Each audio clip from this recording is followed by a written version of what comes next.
Like, Vince Young got done wrong. I can't think of any white quarterback. Like, Kirk Cousins is never getting that treatment. Straight up. Kirk Cousins really is not that good to me. I would never say he's good. He's eh. And the fact that they pretty much pigeonhole, like, they set RG3 up to fail the moment they drafted him in Washington, which is a whole nother fucked up scenario in itself, because they used RG3 and then said, we're gonna bank on Kirk Cousins just in case. Like, that's some bullshit. It really was some bullshit. But it was kind of smart when you look back at it. Everything played out. It was a great value pick. Everything played out. It was a great value pick. Like, all outrage aside.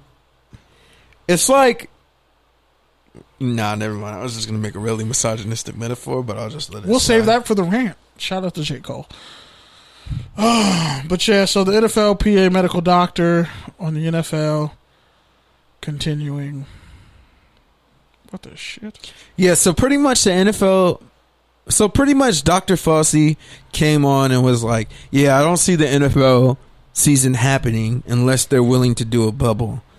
Because, well, every other league is doing a bubble. Did you see those Halo Reach helmets? The NFL is actually going to go out and play during the cold outside when the virus, multiplies in that sort of weather. So, obviously that makes sense. But, of course, the NFLPA medical director came out and was like, we're working with local health officials to figure out the best way to return and ensure the safety of our players and staff. But at the moment, and I'm paraphrasing, so even though it sounds like I'm talking in official capacity, I'm not. This is your best speaking. That's why I'll just keep going. I don't interrupt you. That's why I just wanted to make it clear I'm not reading the statement. But essentially, he just said we're working on it, but we don't think that's the solution. So, do you got to take your attention on that? I just don't logically see why football should happen. I honestly don't see why it should happen. I think if those helmets, like the Halo Reach helmets, I think those are stupid as fuck. Halo 3 looking ass helmets, if they can help, look like a fucking Star Trooper. Then why not? Honestly, I mean, bro, how do you understand how heavy a helmet is? Do you remember? No, yeah. You remember the niggas with the biggest heads on the team? I'm just saying if it's those DNA helmets. I'm saying if it's going to help. And if the alternative is not playing football, then yeah. So when you get a severe concussion and die in 3 years. So do I think they should have that? No. But I don't know if that's even the case because... That helmet looked insanely bulky. Yeah, it did. Neck injuries, head injuries. Don't even get that helmet on the back of your leg. I imagine it's got to be like a motorcycle helmet situation. But even then, you can't see shit from your peripheral. There's no, at least from the helmet, there's peripheral. You can feel it. That helmet is totally I mean, at some point, we're just going to be playing the visors. We're going to be playing Gundam football. We're going to just have football athletes in a simulator, operating robots going at each other. So real Madden, but on a hamster wheel? Something like that. What season of Black Mirror is that? I don't know. I should write it. We should write the screenplay for that. We could do that right now. Yeah, we should do that. But anyway.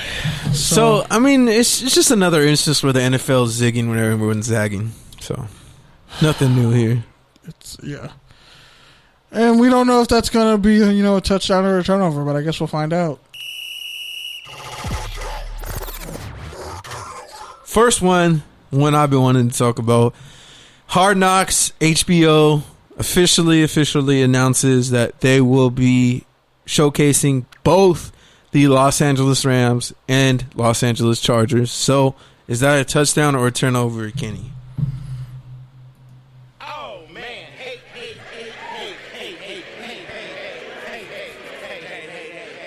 Just saying about the hate you give. I think that was a literal movie. I haven't watched it yet.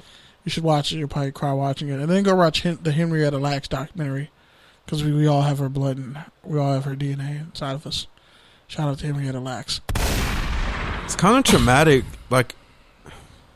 Again, another topic. It's trendy right now for all the streaming apps to have a Black excellence segment, or Black history or Black greatness category. But at the same time, with everything that's going on right now, it's kind of traumatic. Fucking due. It is long overdue, but it's also traumatic because it's Wow, history repeats itself. You say it's dramatic. Shit. I say it's just another Tuesday for me in hell over here. But that's what I'm saying is like. So now everybody else is realizing, oh shit, that's traumatic. I could never live under these conditions. Well, the other part of it is like I've seen 80% of these movies and they're all great, but it's like, do I want to put myself through that range of emotions again when all I need to do that is go on my fucking Instagram page? Or look outside or call my friend. Look outside, call my black friend. Call my friend. Yeah, exactly. So it's like, well, for the people who, it's kind of like gonna weed out the people who are allies and who aren't. For me, it's kind of like a little too late. Like, yeah, because you should do this in February. Like, I've seen all these, bro. Like, come on. Ruby Bridges is like barely older than my mom. You know, like, what the fuck? Ruby Bridges was in our lifetime. I read the book and saw the movie. Like, think about that. But and we've had those moments, like when I watch a documentary and I'm like, holy shit, Stokely Carmichael, or holy shit, Maya Angelou, and then we have like this conversation about like these people's role in this history, and now it's Black like Klansman. Now it's like all these like fake woke people are now gonna have those moments, and it's like, convenient. That's all. And I don't know, it's like, for me, like, I'm not even black, and I kind of feel like, wow, like, you guys are just waking up to this, and it's like, I couldn't even imagine being black and actually like really feeling that way. Like, oh, now you get it. Because trauma is passed down. They've already showed in psychology. So it's like, I grew up with just an inherent view of the world to damn near save my own life. Like, I would automatically just be different around police officers as a kid, because I didn't know what it was until my mom like talked to me, and she's like, how are you feeling? Until somebody validates your feelings, you're like, oh shit. And to the point, like, watching all those different documentaries, and the ones where, like, you know, they're like various historical figures always kind of have this moment where they like come to LA, or they like come to the West Coast, and they're like, yeah, you know, I always wanted to be there, like California, Hollywood, like blah blah blah. And it's like, and I got here, and it's like, the first thing you feel is like, yeah, it's like totally different. Like, yeah, it's the land of opportunity because that's what we see on TV and that's what you feel, but at the same time, there's also like this dark cloud hanging over it in terms of like the sort of racism that's here is different than the South or the North. It's like its own indirect sort of thing. Exactly, because what people don't realize is in the South, the racism is in front of your face. In the North, they hide it and tell you, and then try to gaslight you into thinking you're the angry black dude at work. You're the angry. In the West, it's like, we're not racist, but our institutions are. But there's some bad apples. That's my favorite. There's some bad apples. No, the whole barrel's probably fucked up, and there's like 2 good apples, and you poison the good apples. But whatever. Which like, and we've talked about this a lot as well. Like, just in terms of like gentrification, like here, like everywhere, but like here specifically, like for me, like, especially, you know, you've joked that I'm a gentrifier, so like South Bay gentrifier in particular. I don't necessarily have a problem with, you know, out with the old and in with the new. I think the issue is that now it's like, okay, when these lines were drawn in the 50s and 60s, this redlining, it's like you roped off these black communities, and now you want to live in these black communities. Now you want to come back.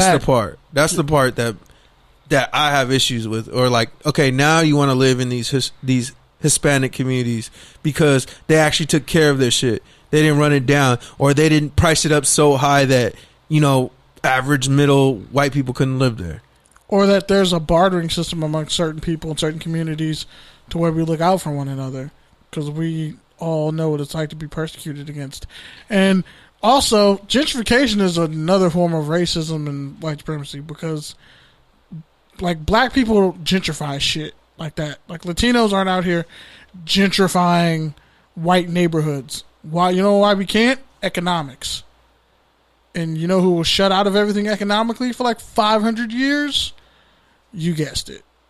And if I have to say the answer out loud, I'm questioning your intelligence. But anyway, speaking of dark clouds, yeah, the Rams are a dark cloud on my TV screen. What else do I need to know about that? Like, I would rather see the Chargers. Yeah, honestly, that's what all those gunshots were for. Yeah, that was a great setup. Like, bro, we know Aaron Donald, we know Jared Goff, we know fucking Sean McVay, Michael Brockers, like, and Jalen Ramsey. We know all of them. We've seen them plenty of times, and that's our cousin in them. Moreover, Cooper changed his number to 10. Like, Sean McVay's seat is increasingly getting hot after missing the playoffs last year, and yeah, probably Les Snead is a little bit hotter because he's been there longer. He saved him from salary cap hell. With that, though, it's like the Rams don't need all that. The Rams need to just buckle down and concentrate on football because they already have all the clout. They don't need the clout. They need to just win. That's all they need to do. And with new coordinators there, essentially a new system there, they don't need the extra distraction. You already heard Jared Goff say that was one of the reasons why his rookie season was so hard, because of all that distraction, not knowing when you walk into a room what's private and what's not. You know, what you can say as a rookie versus what you can't say in those sort of atmosphere. And yeah, it's going to help them that they've already all been through that. But at the same time, there's already so many variables going on in the world just in terms of, working remote. Now, our boy Ray brought up a point in the group chat of like, although this Hard Knocks is probably going to be one of the best rated just because there's going to be so much less media access in general that if they do end up having to self-quarantine or essentially making it a bubble, having HBO in there is going to be great content. With that, though, the Chargers could have easily carried the fucking show. I don't know why. Like, between their dysfunctional ownership group, the move to SoFi, a black head coach, a black QB, and a rookie prodigy in the wings, plus an underrated defense and an underachieving offense to an extent. A really good draft class. And another really good draft class. Like, and the best uniforms in football. Like, the Chargers could have carried the show. They could have did it on their own, but honestly, the Chargers can't get shit. Like, it's like they're the second tier team there, and now they're going to be. They're going to be. Not only are they the second tier team here, well, fourth team probably. Well, third team. They're probably just above Chip Kelly. They're just above UCLA. Yeah, so it's like they stole their color scheme and did it better. So it's like they're already the second tier team here, and now HBO is just going to put that on a national scale. Like, it's just going to remind everybody that, oh, yeah, and we have the Chargers. Oh, yeah, the Chargers do play in LA. This episode has been full of callbacks, but another callback. Literally, this is another Peyton Manning, Steve McNair situation. Something like that. This is like when Taraji P. Henson should have got Best Female Actress for Benjamin Button, but they gave it to the other white chick. I don't remember her name. It's like, okay, you didn't think, like, I get it. The Chargers are little brother. This person was strong on their own. Why did you feel the need to add this? How are you ever going to know if the little brother can stand on his own if you don't give him a shot? Exactly. Like, if you're always having to package them, then they're always going to be a package, and they're never going to get out of that shadow. Like, yeah, it's like having really great potato salad and then saying, "Let me throw some fucking raisins in here." Nah, I think it would be like more like, I had this great potato salad. Let me throw some fucking brisket in here. Wait, why would? Exactly. I can't talk because exactly because my job does that. They sell brisket and like cold mashed potatoes. I'm like, what the fuck? It's like, bro, like these are good, like separate, like on different sides of the plate. We don't need to combine them. I need yams and like some mac and cheese. I need like broccoli. I need like with even some bacon bits. Like I need Brussels sprouts with bacon bits because I'm not eating Brussels sprouts by themselves. No, thank you. It's like steak on pizza. Wait, there's steak on pizza? Exactly. What the fuck? Exactly. Kill That's them. What this Hard Knocks is like. No, don't kill them, but like what? Overkill. Like, I don't want this fucking like broccoli beef jerky on, my shit. Like broccoli on a pizza? Vegetarians like broccoli on a pizza, so I'm not going to come for vegetarians with that. But in essence, I agree with you. There's some autoerotic asphyxiation there. Why the fuck do you want broccoli on a pizza? Like pesto sauce is good enough. Why the fuck do you need broccoli on a pizza, my guy?